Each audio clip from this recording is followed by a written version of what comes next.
Hello दोस्तों, मेरा नाम राहुल है।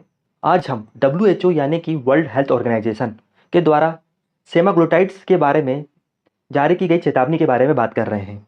तो पहली बात आपके दिमाग में आ रही होगी कि सेमाग्लूटाइड्स है क्या, और दूसरी चीज़ कि ये किस काम आती है। तो ये जो सेमाग्लूटाइड्स है बेसिकली दोस्तों एक ड्रग्स है। ड्रग्स यानी कि एक दवाई है जो कि टाइप 2 के जो मरीज हैं उनके इलाज में उपयोग की जाती है। साथ ही साथ इसका जो उपयोग है वो मोटापे को दूर करने के लिए भी किया जाता है।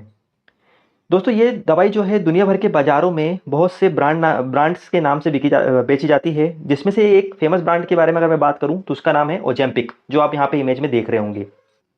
अभी डब्ल्यूएचओ की जो मॉनिटरिंग यानी कि जो एक जांच एजेंसी है उसने इसकी नकली दवाइयाँ जो है ब्राज़ील, ब्रिटेन, अमेरिका जैसे देश के बाज़ारों से पकड़ी हैं।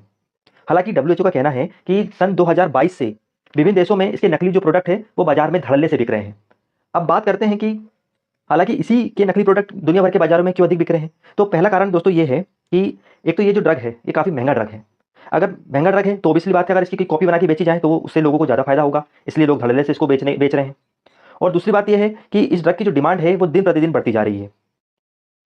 तो ऑब्वियसली बात है कि मार्केट में इसकी डिमांड ज़्यादा है और सप्लाई जो है वो कम है। तो इसलिए भी इसके जो नकली प्रोडक्ट है वो मार्केट में धड़ल्ले से आ रहे हैं। दुनिया भर के देशों ने नकली दवाइयों से निपटने के लिए बहुत से नियम बनाए हैं। हालाँकि इसके बावजूद भी वो इसे रोकने में नाकाम रहे हैं। डब्ल्यूएचओ की जांच एजेंसी ने सेमाग्लूटाइड्स तो पकड़ ली है, इसलिए इसके बारे में हम आज बात कर रहे हैं। बट डब्ल्यूएचओ कहता है कि ना जाने ऐसी कितनी दवाइयां हैं जो कि मार्केट में बिक रही होंगी और जिनके नकली प्रोडक्ट लोग यूज़ कर रहे होंगे, और ना जाने उसके कितने ज़्यादा नेगेटिव इम्पैक्ट लोगों को फेस करने होंगे।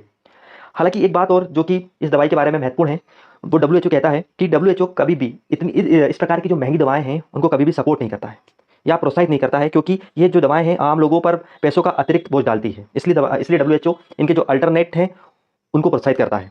हालांकि डब्ल्यूएचओ ने इससे बचने के लिए कुछ गाइडलाइन जारी की है। वो ये है कि जो डॉक्टर, अथॉरिटीज़ और जो आम जनता है जो इसका उपयोग करती है, उन्हें सतर्क रहने की आवश्यकता है। दूसरी बात इन्होंने कहा है कि जो संदिग्ध स्थान है जहाँ से हो सकता है आपको सस्ती दवाएं मिलती हों, तो सस्ती दवाओं के लालच में वहाँ से खरीदना हमें नहीं है। साथ ही साथ कोशिश करना है कि जो दवाइयाँ हैं वो सर्टिफाइड मेडिकल जो स्टोर हैं वहाँ से ही खरीदी जाए। अब बात करते हैं, क्या भारत जैसे देश के लिए मुद्दा महत्वपूर्ण है, और है तो क्यों? तो पहली बात यह है कि भारत में शुगर के जो मरीज हैं वो तेज़ी से बढ़ रहे हैं। भारत में पहले से ही डायबिटीज़ के बहुत सारे मरीज जो हैं उनकी विशाल संख्या मौजूद है, और आप जानते होंगे जिस कारण से ही भारत को विश्व में डायबिटीज़ कैपिटल के नाम से जाना जाता है। ऐसे में ये नकली दवाएँ भारत के लिए और अधिक घातक हो सकती हैं। इन नकली दवाओं की किसी भी देश के बाज़ार में पहुँच जो है बहुत आसान है। आप भी जानते हैं कि इसे रोकना बहुत मुश्किल है, और भारत जैसे देश के लिए तो काफ़ी मुश्किल है, क्योंकि यहाँ पे इसकी डिमांड बहुत ज़्यादा है। अब बात करते हैं कि इससे बचा कैसा जाए, तो इसका जो सबसे सर्वोत्तम तरीका तो यही है कि हम कोशिश ऐसी करें कि हमें इसकी ज़रूरत ही ना पड़े इन दवाइयों की। जिसके लिए आप ऑलरेडी जानते हैं कि हमें स्वस्थ रहना है, और स्वस्थ रहने के क्या-क्या उपाय हैं, इसके बारे में पूरा इंटरनेट तो भरा पड़ा है, तो उन अपनाओं को हमें फॉलो करना है, ये हमारे लिए सबसे महत्वपूर्ण है। तो दोस्तों मैं आपका धन्यवाद करता हूँ कि आपने मेरा ये वीडियो अगर लास्ट तक सुना होगा, और मैं कोशिश करूँगा कि ऐसी कोई इंपॉर्टेंट जो टॉपिक है मैं आपसे शेयर करूँ अपने नेक्स्ट वीडियो में। अगर आपको अच्छा लगा तो लाइक और शेयर कीजिएगा। धन्यवाद।